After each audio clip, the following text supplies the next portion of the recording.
Today is the yortzeit from our dear friend David Harrell's father.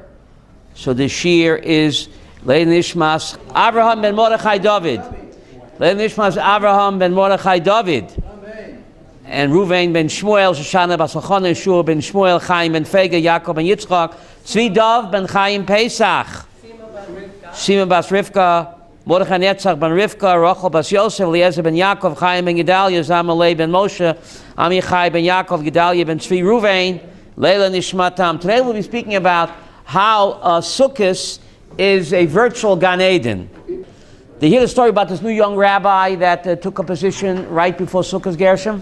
You heard the story about the new young rabbi took a position in the shul right before Sukkot. You didn't hear about it? All my stories are true, but some did not happen yet. So this new rabbi, a young rabbi, took a job right before Sukkot. The old rabbi retired, was there 80 years, went to a nursing home. So it got to the first day Sukkot, right? They finished Hallel.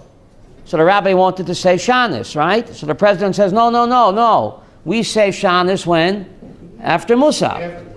So then some people in the shul said, no, the rabbi's right. We should say Shanis after Hallel. They said, no, we should say Shanis. Look, they began fighting.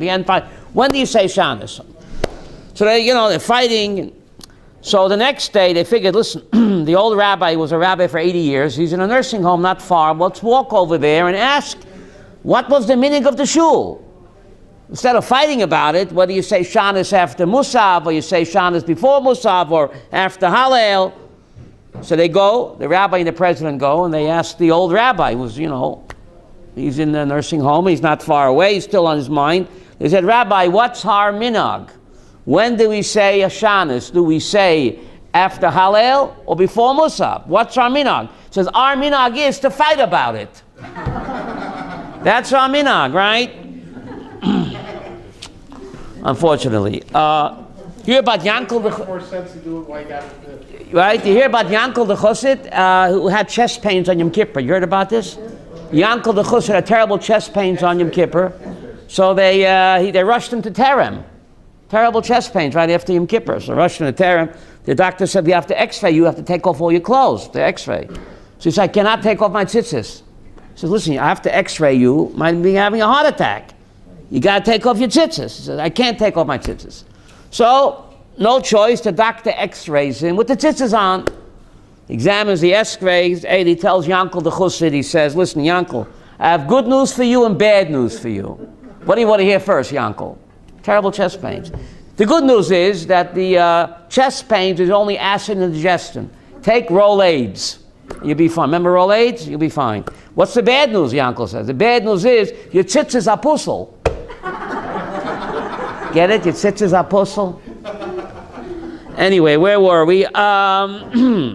So good news and bad news, right? The Sukkah. So, according to Kabbalah, when you enter the Sukkah, you're entering what? Heaven on earth. What do I mean by that? You're entering heaven on earth. You enter a Sukkah. What is the schach? The schach is made out of psolet, which is rubbish, right? What about the noi sukkah? What about the beauty of the sukkah? The Gemara in Shabbos says that you have to decorate the sukkah, noi sukkah. So the schach is psolet, rubbish, but the decoration, noi sukkah, Rashi says it's not Xmas lights. Here in Israel they put Xmas, they don't know it's Xmas lights, but they put the decoration, they don't know it's Xmas lights. Rashi in Sukkah says, ma noi, perish shetolin lanoi. Noi sukkah, to decorate the sukkah, you're supposed to use what?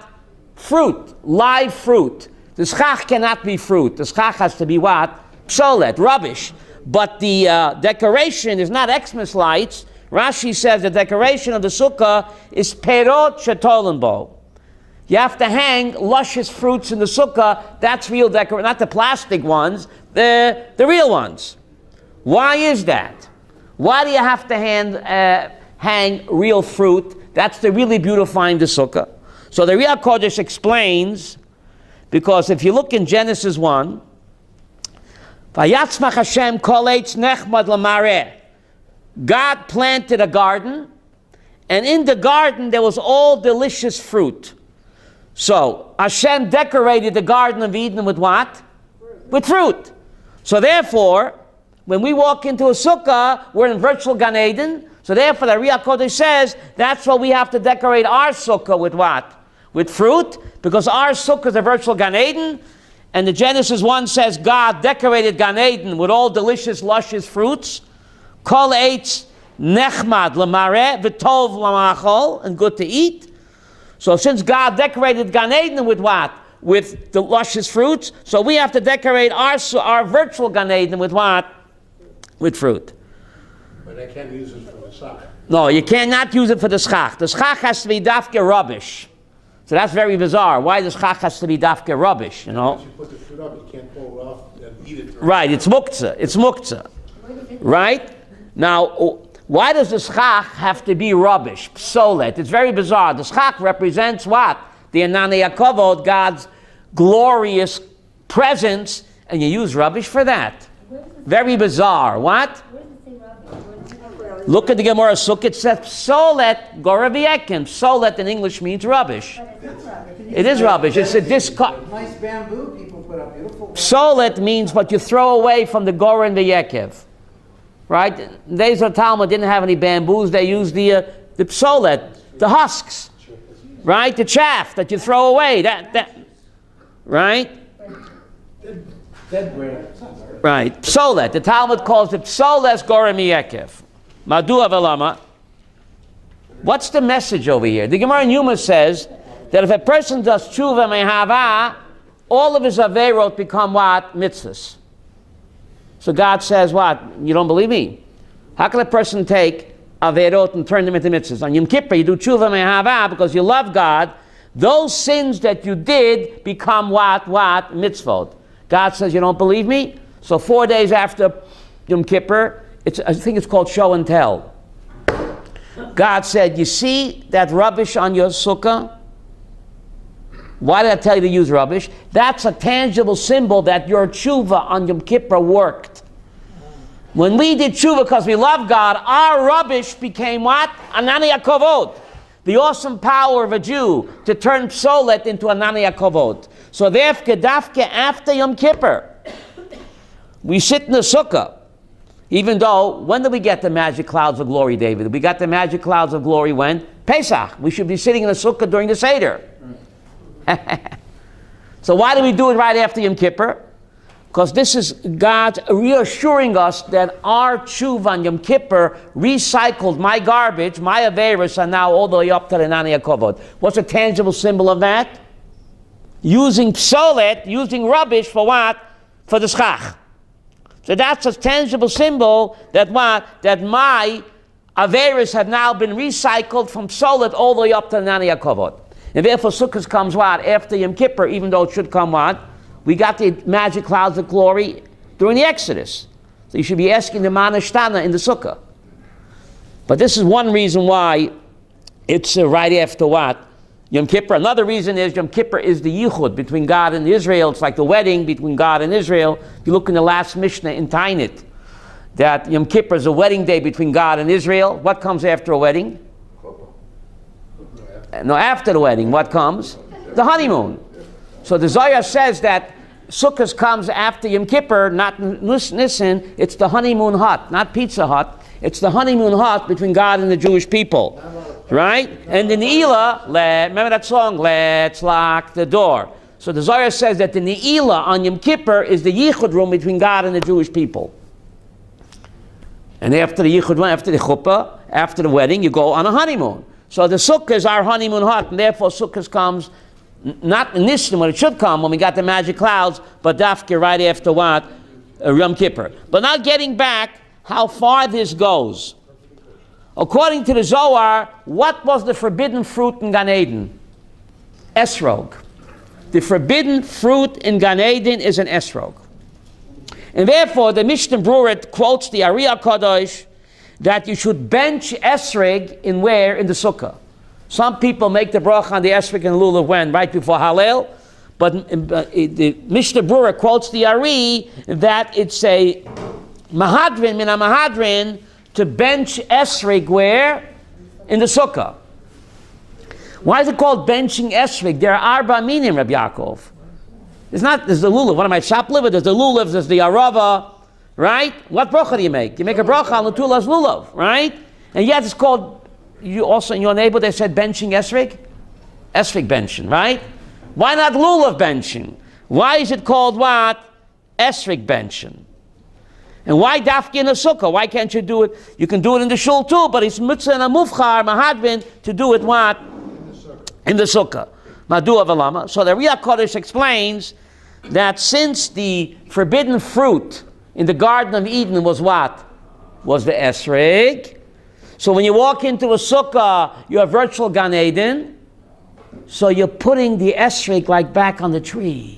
So when you're benching esrig in the sukkah, somehow you'll be metakin the chet of what? Of Adam, the Eitz Hadas, because the Eitz Hadas, according to the Ari and the Zohar, was what? Was the esrig. So it's called benching esrig, even though there's arba meaning, because somehow that atones, that's the tikkun for what? For the Eitz Hadas that what? That Adam and Chava ate, which happened to be what? An esrig. This idea goes so far that when you walk into a sukkah, you're in a virtual Gan Eden. The Eshpizin, the 7 guests that come and visit us in the sukkah, who are they? Avraham, Yitzchak, and Yaakov. Who? Yosef, David, and who did I forget? Aaron. And who else? Moshe Rabbeinu. Avraham, Yitzchak, and Yaakov, Yosef HaTzadik, right? Moshe, Aaron, and David. How come they come, Rabbi Avraham, why do they come only to our sukkah? Why don't they come to me on Pesach to my Seder? Why do they come, Elisheva, they only come to my sukkah? What's wrong with Pesach? They don't like tashgach on the matzah? I use Chabad matzahs. So why do they come only to my sukkah, Benjamin, and not what? On Pesach? The Yeshpizim, where are they? They're in Gan Eden. They're going to leave Gan Eden to come to my living room on Pesach? Forget about it. But since the sukkah is what?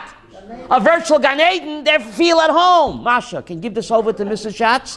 They feel at home. They're not going to leave Gan Eden to come to my living room on Pesach or even to the shul, Shavuos. They'll come from Gan Eden to virtual Gan Eden. Therefore, the guests, those great tzaddikim, only come to what? To the sukkah, because the sukkah is a virtual Gan Eden. So they feel at home, unlike my living room, where they won't feel comfortable.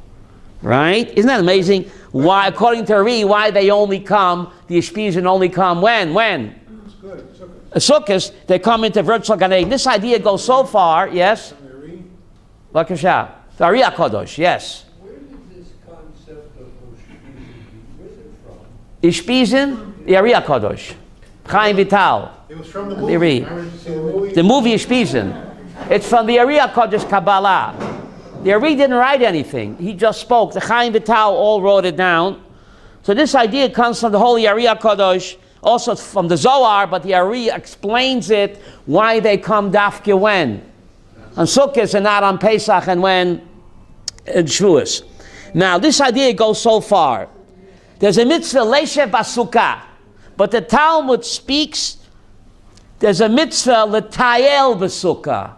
How do you say tayel? Ashpatzir. How do you say that in English? Ashpatzir. L'tayel. Ashpatzir. L'tayel Basukkah. The Ramah codifies it in Shulchan Aruch. There's a mitzvah, L'tayel Basukkah. Now, if you have a tiny sukkah, how can you take a shpatzir? Some people's sukkah is big like a phone booth. So what does the Ramah codify from the Gemara? There's a mitzvah, L'tayel Basukkah. How can you take a shpatzir? How do you say shpatzir in English? A walk if you have a tiny sukkah. The word L'tayel is a catchword for what? Gan Eden. Remember Rashi Pashi B'chakotai? Atayel imochem beGan Eden. When the word tayel, tiyul, is mentioned in the Talmud, it's a catchword for what? Gan Eden. So since Sukkah is virtual Gan Eden, so therefore the Talmud said there's a mitzvah tiyul in a Sukkah. Not leishep a Sukkah. The Ramah says mitzvah tayel, because even though physically it's a small Sukkah, but when you walk into a Sukkah, you're what? Your neshama is having a shpatzir. Even though your body is cramped in a tight sukkah, but your neshama is what?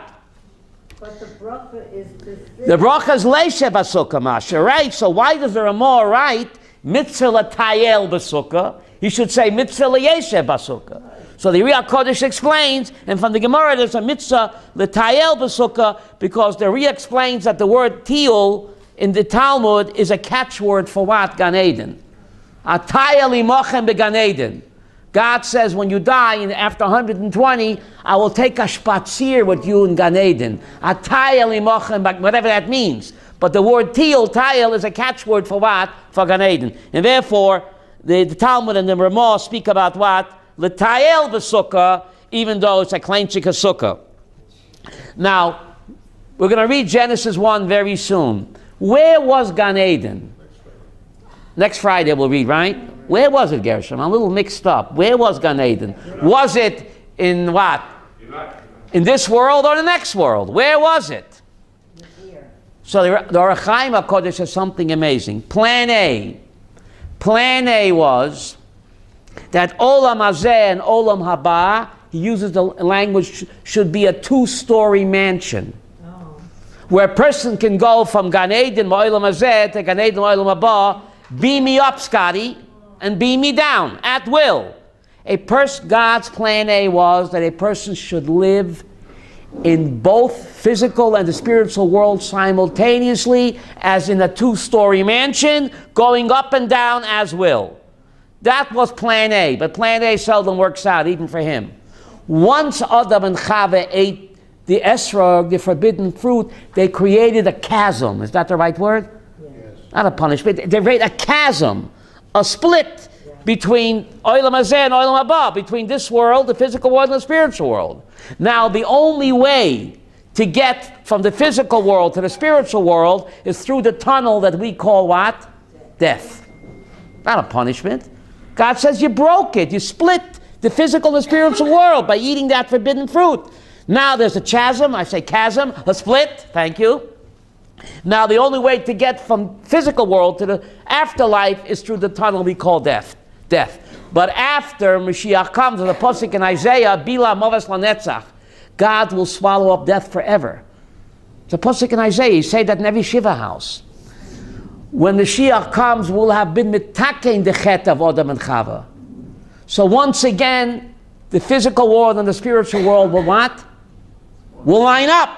Will merge, thank you. You won't need the chasm. You won't need the tunnel that we call death. Therefore, Tchiyat HaMesim is what? Dr. Abramson, Animamen. Why is Tchiyat HaMesim so important? Why is it so important that the body and the soul will live together forever? Why is it Ikav Yahadut, Gershom?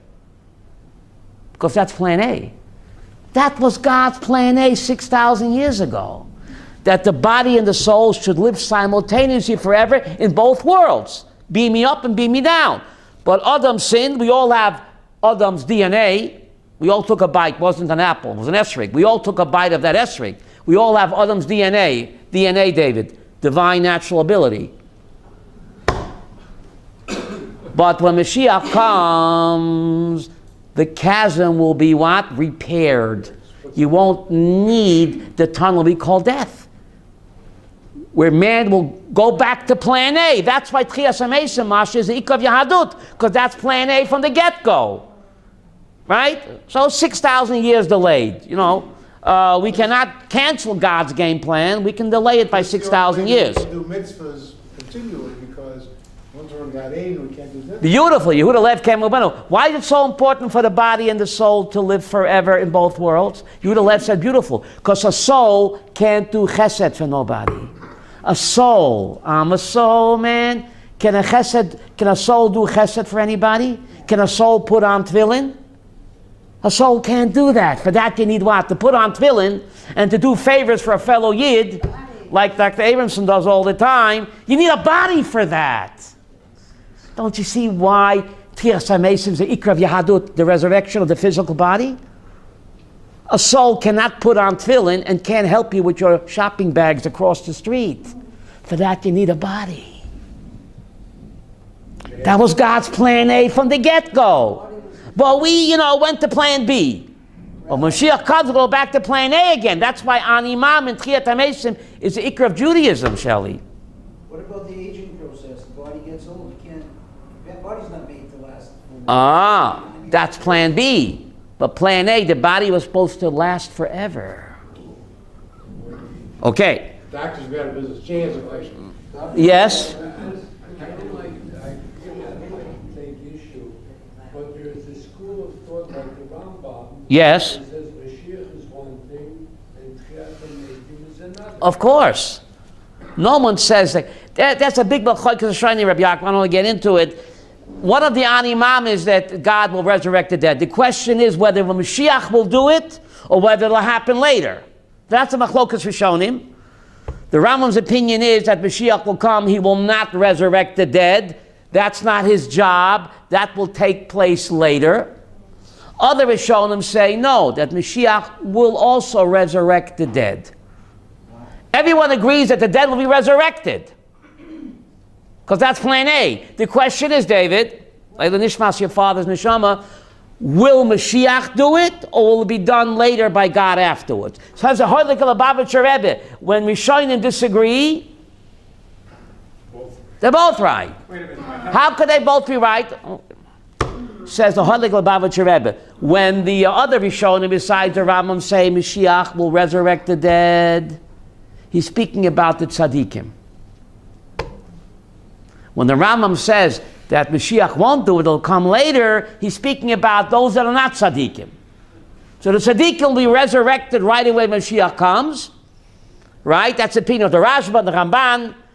And those who are not tzaddikim, the Beinonim, they'll have to wait until the Rambam's time later. So Lubavitcher Rebbe machta pshara, how do you say that in English? That they're not arguing really, right? Different strokes for different folks. Yes, your turn. Take me. Go ahead. All right, you resurrected dead. If I'm a Gilgal, we're all Gilgal and Gilgal. Oh, so that's a great question. Will the real me stand up? Who is me and who am I? Right? Will the real me, all right? So I don't want, that's a separate cheer. I don't want to get into that. You're going to be your own grandfather. Will the real me stand? Who's the real me, right? Not only that, but we've been here many times. We've been many times. So, I don't want to get sidetracked, but to answer your question, I will what? Why does King Solomon Mishlei compare a human soul to a candle? Ner Hashem Nishmat Adam. A candle. It's a pasuk in Mishlei. Why do you light a candle for a yotzeit? A candle. I have marbles in my mouth. Why do you light a candle, David, for a yotzeit? I hope you lit a candle for your father. No, not tonight. This is yours. Okay, fine. I light it tonight. Because there's a pasuk in Mishlei, Ner Hashem Nishmat Adam, which means the candle of God is the soul of a human being. So the human being is compared, the human soul is compared to what? Why? Says the Ari. Now the Ari didn't write anything, but the Chaim Vital quotes him. Just like a candle, you have one flame, right? You can light, from that one flame, you can light how many? Thousands, millions. And that flame will not be diminished. And each candle assumes its own flame, even though it's taken what? From the original flame. So the Ari explains that the same thing. Every time a neshama is recycled, it assumes its own identity. Just like the flame is taken from one candle, and it's spun off, and it doesn't diminish. So it sounds kind of confusing, right? But every time you're recycled, or a Gilgal, the neshama assumes its own identity. So I think it's called multiple personalities. No, that's psychosis. You don't want I don't want that, okay? But that's the Ari, why Ner Hashem, why the human soul's compared to a candle. You light thousands of candles from one flame, Shelley. The flame that you took it from remains the same, yet each candle that was taken from that flame assumes its own identity. That's what Ari says, that's how the neshamas will be. Okay? But anyway, let's get back to, you take Dalit Minim. Why do you take Arba Minim? Why not 4, 5, or 6? Says the Ari, if you look in Genesis 1, it says 4 rivers came out of Gan Eden. How many rivers came out of Gan Eden? 4. Says the Ari, the Dalit Minim symbolize what? The 4 rivers in Gan Eden. Again, you see the virtual reality where the Sukkah is supposed to represent what? A make-believe Gan Eden. so the Yeshpizim feel comfortable there. So you're benching an esrog in the sukkah, even though there's 4 other minim. But by going into the sukkah, says the Ari, you're benching esrog, you're attacking the sin, you're putting back the esrog back in Gan Eden, which Adam and Chava took off. It's pretty incredible, this idea. Now, it says, Vayita Hashem Gan Eden Mikedem. God planted a Gan in Eden. God planted a garden in Eden. In the east of Eden, right? Vayita Hashem. Fasten your seatbelts. So the word planting is connected in Genesis 1 with Gan Eden, right? The word Vayita is written again in the Torah. In Pashas Vayera, Vayita Eshel be'Be'er Sheva. Abraham planted an Eshel in Be'er Sheva. The word Vayita, says Rabbeinu Bechai, Atushtel. How do you say that in English? Vayita, God planted a garden, Gan Eden, and the word Vayita is used when Abraham plants an Eshel in Be'er Sheva. What does Eshel stand for? Achila, Shtia, Leviyah. No, Leviyah. Good thing you came today. Stands for Leviyah. Achila, Shtia, Leviyah. So he planted an Eshel. That means he set up a pundak to take in guests, to feed them, give them to drink, and escort them. Says Rabbeinu Bechai, if you want to get planted in Gan Eden, which mitzvah should you concentrate on? Hachnosas Orchim. Because the word Vayita is written by Gan Eden in Bereshis, and the word Vayita is written in Vayera by Avraham Avinu. Vayita, Eshel, Abraham planted an Eshel, Achila Shtia Leviyah. That's the way, says Rabbeinu Bechai, that a person can what? Plant himself where? In Gan Eden. See the word? Isn't that incredible? Now, why is Achnosas Orchim so important that that's how you got planted in Gan Eden? Why? Who's the greatest Machdus Areach in the world? HaKadosh Baruch Hu. Every day when you wake up, God says, welcome, Didi. God is welcoming us into His house. What's His house? His world. So every time you wake up in the morning, God says, good morning, welcome to my home. This is His home. We are His guests. Anywhere on the planet, we're His guests. So the Torah says, V'alachta b'drachav. Our tafkid is to walk in God's ways. Remember, walk this way? Who said that? Groucho Marx. Our tafkid is to walk in God's ways. So Kadosh Baruch Hu is the greatest inviter of guests. Every day, God invites us into His home and feeds us, right? So when we take someone into our home and feed them, what are we doing, Benjamin? We're imitating the boss. And the tafkid of all mitzvahs is what? Malachta b'drachav sheli, mahu hafatah. Wow. Now, achila shtia leviyah. Eshel is an acronym, FBI, CIA. Food, drink, and leviyah, escort. Now, if you would ask me what's the most important part of the mitzvah, Connie, I'd say, I'll take the steak and the wine, forget the escort. But the Rambam says, of the 3 parts of the mitzvah of inviting a guest to your home, the most important part is what? Leviyah. Escort service. What's the big deal? Give me the chopped liver and the gefilte fish and the good what? Diet Coke. I'll escort myself. Why does the Rambam say that of the 3 chelik of the mitzvah of Achnosas Orchim, Achi Choshuv, he says, Achi Choshuv is what? Gershom Leviyah. Why? And people don't know that. People don't know that. To walk him at least 10 feet out the front door. Why is that so important? Out the front door? Out the front door. At least 10 feet out the front door. Make sure he doesn't come back. Make sure angels escort them. Make sure he doesn't come back. So the Rambam doesn't give a reason. If he would, I would be unemployed. So I'll give you the reason, okay? You don't want him to say everything. He just said, what? Without Levu, you have Aish. You're fired. But why? You're just begging the question, but why? So I'll explain it the way my Rebbe Rapam Zatzal explained it. He says, Achila v'shtiyah. So you give a guy a meal. If you give him a Chinese dinner, in 12 minutes he's hungry again. A lot of MSG, right? Even if you give him a steak and a bottle of wine, in a few hours he's what? He's hungry again. The steak and the wine and even the chopped liver, right? It doesn't last, Rabbi Yaakov. It wears off. He'll get hungry and thirsty again. Not bad though. It's not bad, right? But it's temporary. It's temporary. Sound like Elmer Fudd. It's temporary. It wears off. Even a steak dinner, 4 hours, you're hungry again. But when you escort the person out, you're giving cover to the neshama, says Rapam. You're giving cover to the neshama. You're giving honor to the neshama. I appreciated your company. And by escorting you, I want you to come back. I want you to come back. That doesn't wear off like a Chinese dinner. No MSG. That hana that the soul receives by the escort, Rabbi Sprecher, that lasts forever. take a different kind of dinner, please. What? Take a different kind of I'm sorry, okay. Chicken chow mein, kosher. What? We're at an hour, yeah? Okay. Okay. Japan.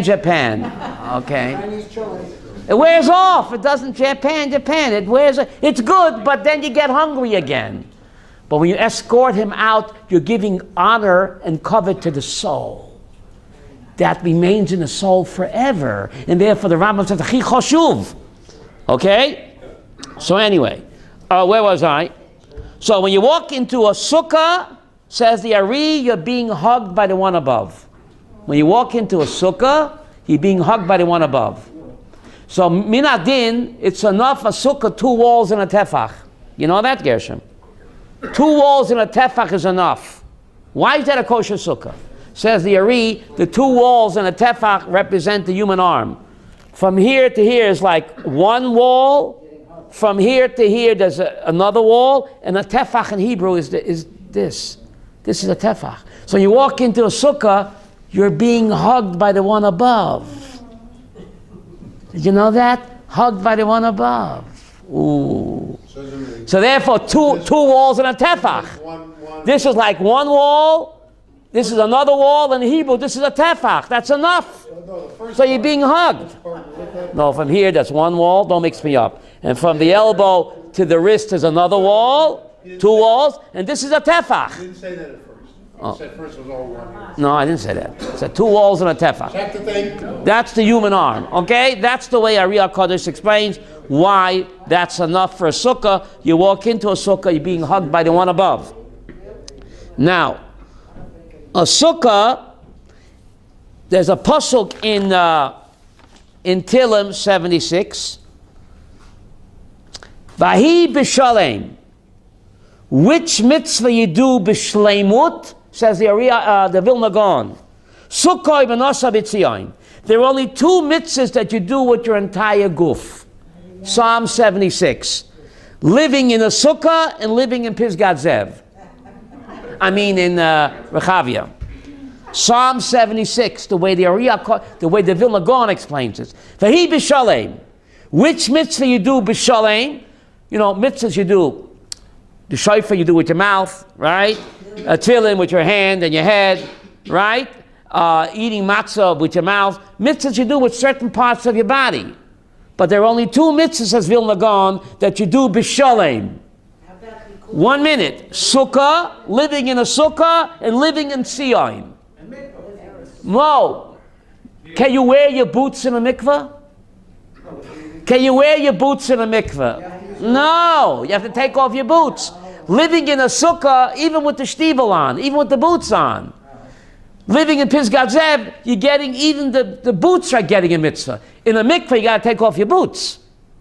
Otherwise, this doesn't count. But living in a sukkah and living in Sion, even with your boots on, you do it b'shleimus. Those 2 mitzvahs. Living in a sukkah and living in Eretz Yisrael, you do b'shalem. Psalm 76, the way the Vilna Gaon explains that verse. Right? Why aren't women obligated to go to the sukkah? Why are women not obligated to hear shofar? Why are women not obligated? You know, women don't have to hear shofar. You know that, right? Higher level. Beautiful. She stole my thunder. The Rabbeinu Bachai says the word mitzvah, the root is tzav. Tzav means to bond with God. The Rabbeinu Bachai lived in the 1000s, before women's lib. He says, we men, like verstopte cup, we need physical props. We need a lulav, an esrog, a sukkah, talis and tefillin, a shofar. We need the physical props to remind us to bond with God. He says women are naturally bonded. They don't need the props of a sukkah, a shofar, a lulav, an esrog. For them it's superfluous. They don't need it. If it ain't broke, don't fix it. Rabbeinu Bachai says that. Some call him Rabbeinu Bachya, some call him Rabbeinu Bachai. You say tomato, I'll say tomato. But this is a great Rabbeinu Bachya says it, the great Kabbalist. That's why women are exempt from time-bound mitzvahs. The time-bound mitzvahs are props that remind us to connect with Him, to bond with Him. Women are naturally reminded. Women are naturally bonded with God, and they don't need the props of a sukkah or a shofar or talis and tefillin. So if a woman puts on talis and tefillin, she doesn't realize that she's lowering herself. She doesn't need it. She doesn't need a minion. She gets God one-on-one. We only get God when 10 of us get together. The Shekhinah comes. Ladies get God one-on-one. They don't need a minion. But they're mixed up. They don't realize that. What? Going down a chava with the etrog. They should come here, right? They should come here, right? They should come here, right? They're mixed up. They don't realize that. Women, right? Now, it's just amazing. Rabbi Yosef says something incredible. There's a minhag for pregnant women to eat the esrog and Hoshana Rabbah. Did you know there's such a minhag? Yechavedas writes, pregnant women have a minhag to eat the esrog on Hoshana Rabbah. It's a segula leleida kala. How do you say segula? It's a good luck charm for an easy birth. What is it, hocus pocus, Elisheva? What's going on? What does Rabbi Yosef mean over here? A pregnant woman, there's a minhag for her to eat the esrog on Hoshana Rabbah, and this will help her give an easy birth. Eat the esrog. Oh, that's bitter. What? Not eat the whole thing, take a bite. Take a bite. Make some honey and lemon, it's good. Take a bite, I said. What was the reason? I didn't give you the reason yet. Easy bird. I didn't give you the reason yet. I just told you there's a minhag like that. He says they should take a bite of the esrog. Why? Remember we said, what did we say? That the forbidden fruit in Gan Eden was what? Was an esrog. Who ate it first? Chava ate. She took a bite. And for that, God gave her a difficult labor as a punishment. 1 minute. Don't mix me up. Says the holy Ariya Kadosh. When she walks into the sukkah and bites the esrog, what is she doing? She's walking back into a virtual Gan Eden. And she's taking a bite of the esrog, and that's the tikkun for taking a bite of the Eitz Hadas. So when she took the bite of the esrog and gave it to her husband, Hashem said, you're going to have a difficult childbirth. Remember? Genesis 1, read it. That's the punishment. That's a difficult childbirth. So according to the Ari, if a pregnant woman bites the esrog in the sukkah, somehow that's the tikkun for taking a bite of what? Of the esrog in Gan Eden. She's walking back into a virtual Gan Eden, and she's taking a bite. So therefore she'll have an easy childbirth, because when she took the original bite 6,000 years ago, she was punished by having a difficult childbirth. Now she's doing the tikkun. She's taking a bite of the esrog, which was the forbidden fruit in a virtual Gan Eden, and this will relieve the difficult childbirth. You understand this? I'm all mixed up. You need it for shopping. I don't understand that. The citron. What's going on over here? She sinned with the esrog, Chava did. And all ladies have the DNA of Chava. They all have Chava's DNA, the divine natural ability. So somehow, a pi Kabbalah, on Hoshana Rabbah, when she takes a bite of the esrog, where? In the virtual Gan Eden, we call Sukkah Gershom, she's been metaken the chet, And therefore, the difficult childbirth will once again become what? Easy. You understand this? No. I don't. Sinning again. Sinning again. Who said that? Bainish. What do you say? She's sinning again. She took a bite, and 6,000 years later, she takes another bite. How is that a tikkun? In Yahadut, the tikkun comes from the chet. The secret of Judaism is the way you broke it, is the way you fix it. Since she sinned by taking a bite of the esrog, the forbidden fruit, now if she does it l'shem mitzvah, she's repairing the damage. Judaism, David, having find your father, elevating your soul. Judaism is the way you mess up is the way you what? Fix it. What's the proof? After the golden calf, God commanded to put golden statues in the Holy of Holies. Make any sense?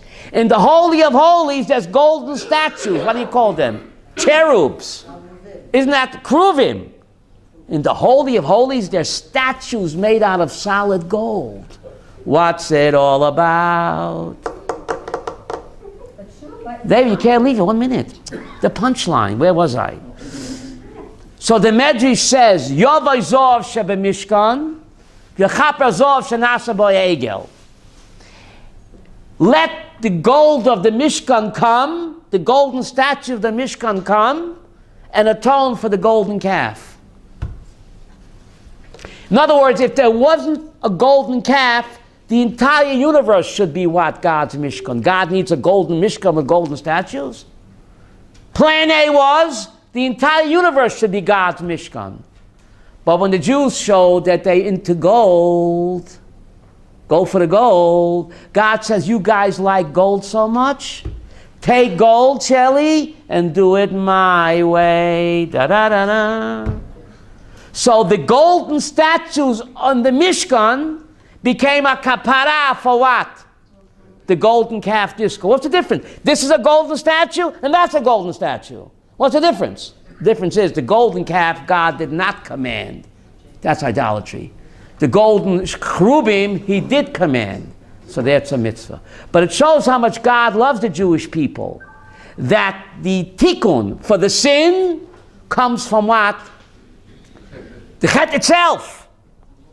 Otherwise it's bizarre. In the Holy of Holies, there's golden statues.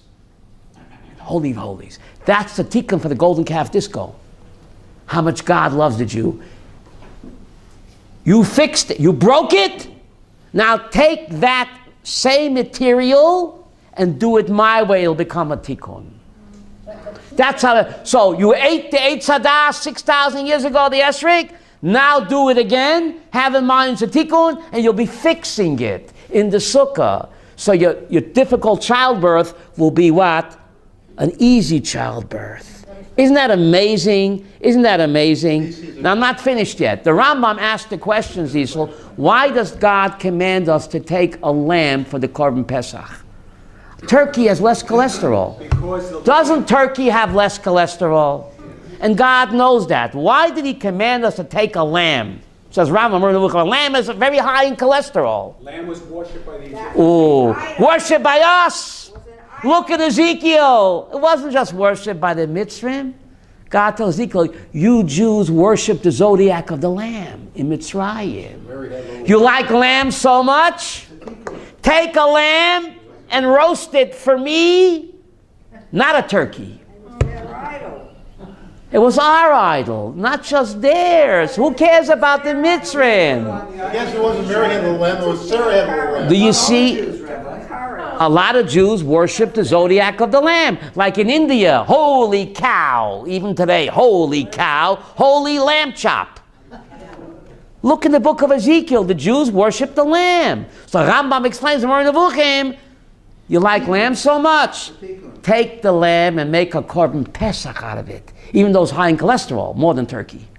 So you see throughout Judaism, what do you see? How much God loves us. The way we mess up is the way what?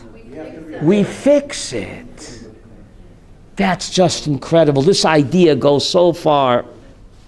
Throughout Judaism, you see that. Throughout Yahadut, you see that the tikkun what? The tikkun comes from the chet. Now, There's Sholosh Regolim. There are 3 festivals. Why dafka 3 and not more? Pesach, Shavuos, and Sukkot. Madua, why 3?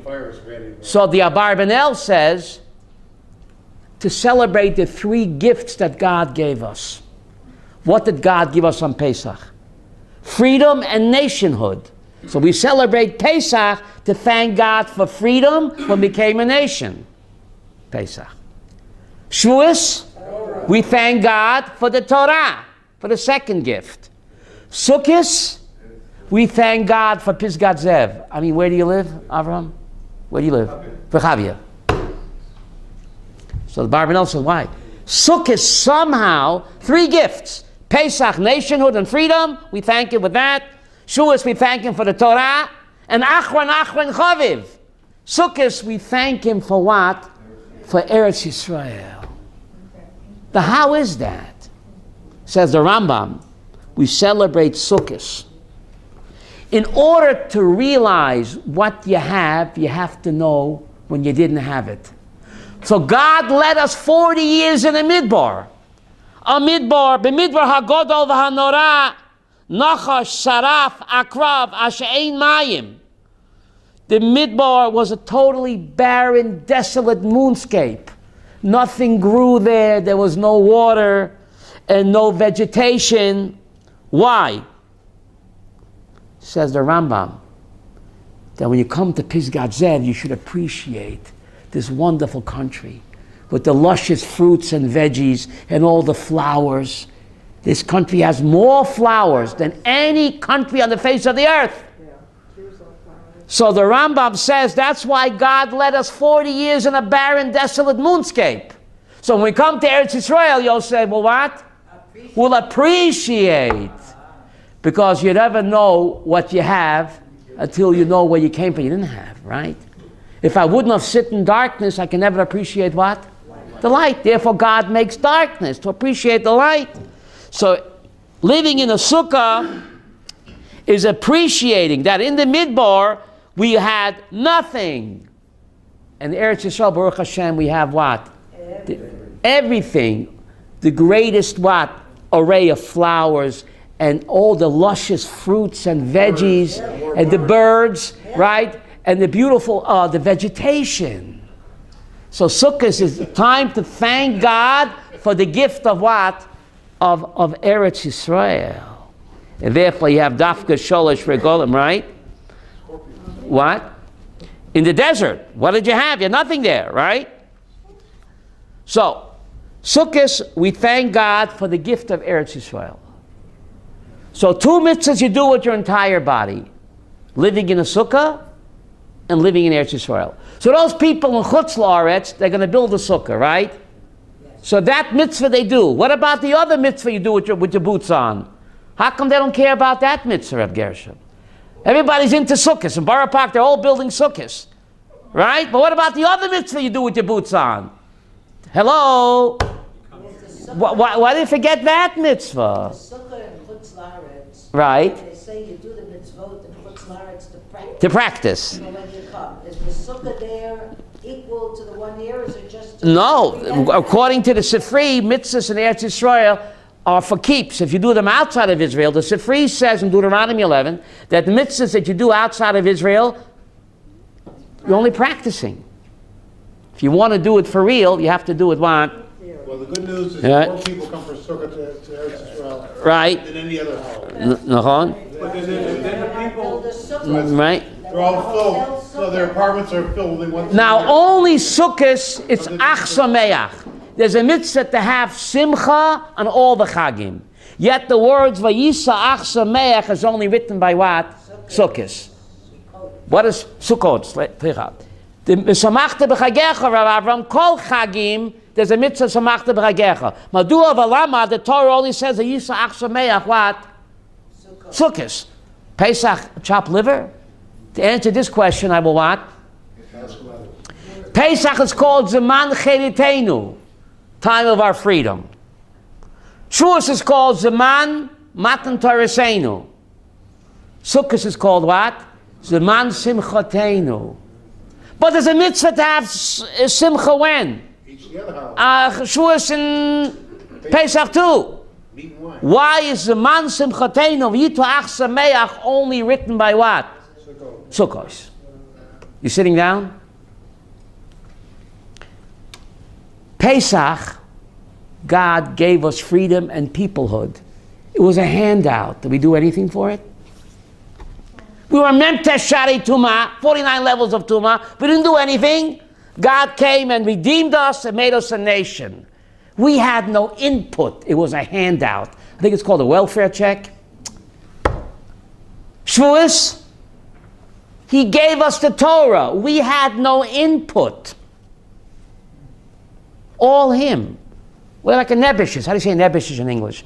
Handout. Freebies. You don't feel so good about yourself. Sukkah is a man simchatenu. Why is Sukkah a man simchatenu? Because I took my psolet, I took my rubbish, my averot, and I recycle it into what? Mitzvahs. God didn't do that, I did it. That's why I'm so happy on Sukkot. No handout, no freebie, Masha, no welfare check. I took my garbage. Tshuva Mehava, Yuma, page 86. Yisrael Baruch. You do tshuva on Yom Kippur because you love God, then your rubbish and garbage, my averis, are now what? Mitzvot. What's a tangible symbol of that? The anane, my averis are now raised up. My garbage is big. Anane akavot. That's a tangible symbol that my tshuva on Yom Kippur, what, Gershom? Nishkefamfit, it worked. God says, Kindalach, you don't believe me? Look at the schach. It used to be rubbish. Now it's clouds of glory. That's a symbol that your rubbish is now what? Clouds of glory. Did God do that? Did God do that? I did it. That's why I'm so happy. It's not a handout like Pesach, not a handout like Shavuos. I did it. My tears, my work on Yom Kippur, recycled my garbage all the way up to the Ananei HaKavod. And the Sukkah, the Schach, is a tangible symbol of that. So Yosef, I'm proud of myself. That's why I'm so happy. Because no one can do it my way. Da-da-da-da. That's why of all the Chagim, what's the most joyous festival? Sukkot. I recycled my sins to what? To mitzvahs. It's mind-boggling how much God loves us. Tshuva from love. See, Rosh Hashanah, you do tshuva from fear. You're on trial for your life. Melech, Malchus. Yom Kippur's Avarachaman. See, God always wears two hats. He's Avinu Malkeinu. But on Rosh Hashanah, the Melech comes first, trembling. So there you do tshuva meyirah. Sin remains. But on Yom Kippur, he's Avarachaman first and foremost. A loving parent. So I do tshuva because I love my parent, and he loves me unconditionally, so all of my averis become mitzvahs. That's something to celebrate. Because I did it. Isn't that incredible? That's the message of what? The message of, so you see this throughout Judaism. The first tablets was all God. God supplied the writing and the tablets. The second was a joint effort. Moses supplied the tablets and God supplied what? The writing. You'd ask me, Gershom, which is holier? I say the first. Because God did it all. He supplied the writing and the tablets. But the first didn't last, it was broken. Easy come, easy go.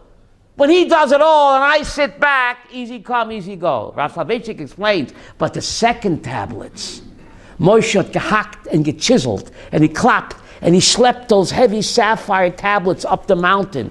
He was 80 years old, no escalator. No, or cable car like we have today. Moshe schlepped those heavy tablets after chiseling them up the mountain. And then God wrote, that's holier. Gisel, why? I would say, if God does it all, it's holier. But Rav Soloveitchik's point is no. When God and I do it so happy together, it's holier. This idea goes so far, Reb Gershom, Rav Soloveitchik has this idea. Where did God reveal himself in all of his glory? Har Sinai.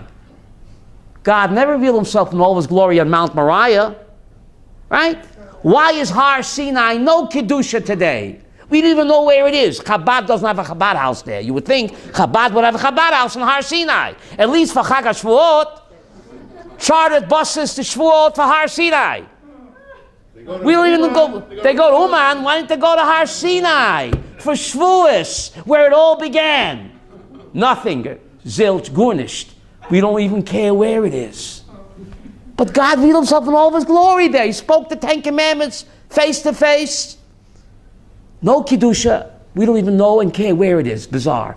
Mount Moriah, God never revealed himself in all of his glory. Yet Mount Moriah is just as holy today as when the temple building stood. Why? Let's go to the Temple Mount. Mount Moriah revealed himself to Abraham, but not to 6.5 million people. According to Chofetz Chaim, with all the women and children, there were 6.5 million people there. Men between 20 and 60, what about all the women and all the children, that large family? At least 6 million people. Mount Moriah just revealed himself to Abraham. So why does Har Sinai have no kedusha today? We don't care where it is, even though he revealed himself in all of his glory. And Mount Moriah is just as holy today as what? When the temple stood. Same idea. Who sanctified Har Sinai? God did. When you go to a show, Reb Yaakov, you go to a show, and when the show is over, what do? You go home. The curtain comes up, you go home. Right? We sat back and enjoyed God's company. We had no input. So what do you do when the show's over? You go home. Finished. So God sanctified Har Sinai. We had no input. Who sanctified Mount Moriah? Abraham and Yitzchak. The Akedah, the Mesiras Nefesh. So they infused that mountain with eternal kedusha.